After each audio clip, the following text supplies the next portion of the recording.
This is 7 News. Tonight, angry nurses vote to close beds and cancel operations.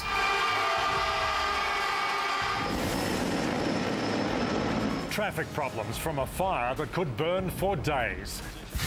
And a bizarre accident sidelines an Eagles star recruit. From the studios of 7 Perth, Ardon and Susannah Carr.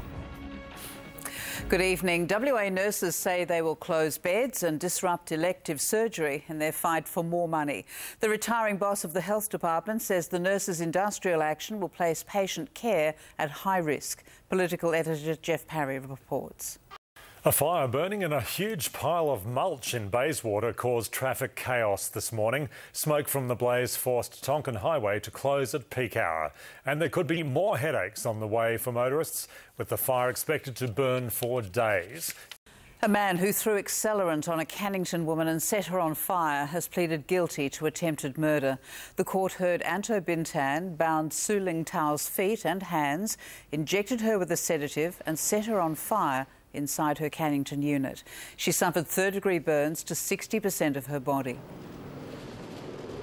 Improving every day.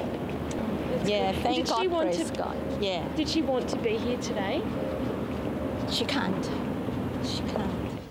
It happened in December 2011. Bintan will be sentenced in April.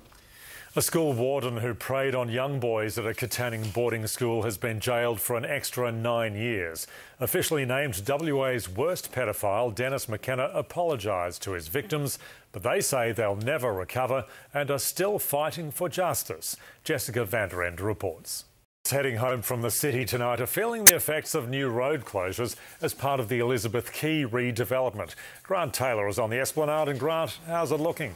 Well, Rick, it's actually getting better now, but it definitely has been harder than usual to get out of the CBD tonight. That's because William Street has been closed between the Esplanade and Riverside Drive. It means motorists who normally go that way to access the freeway or Mounts Bay Road now have to drive around the Elizabeth Quay development site via the Esplanade and Barrack Street and then finally onto Riverside Drive. Now, that closure will be in place until the end of April. Full details are available on the Main Roads website, along with tips on how to avoid the congestion. Sue?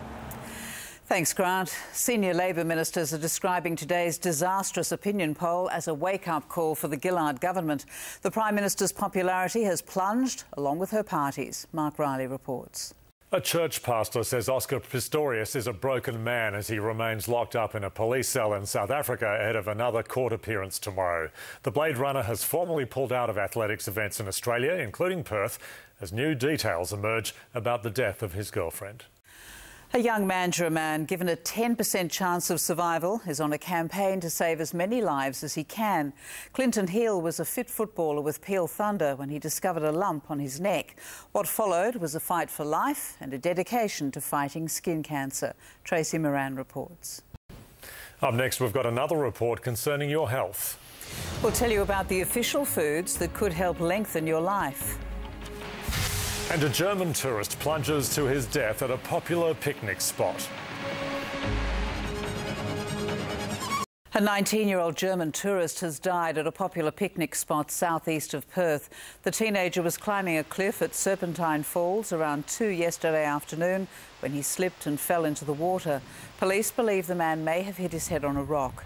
It's the second death at the falls in as many years. A 21-year-old woman died in 2011 after plunging 20 metres from a cliff.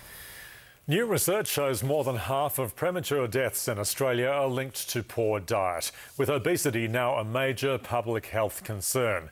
But the good news is the right diet can head off deadly diseases. 50,000 people have turned out to St Peter's Square to see the Pope deliver his second last Sunday blessing. Benedict XVI thanked the faithful for turning out in such large numbers, calling it a sign of affection and spiritual closeness. He asked them to pray for him and his successor, who's now expected to be elected before Easter week begins at the end of March. Basil's here now with Monday Night Sport and a huge blow for the Eagles. Baz? Thanks, Angela. That's all from the 7 Newsroom for now. We'll have updates throughout the evening. Now, here's Monica with Today Tonight. 7 News, the pulse of Perth.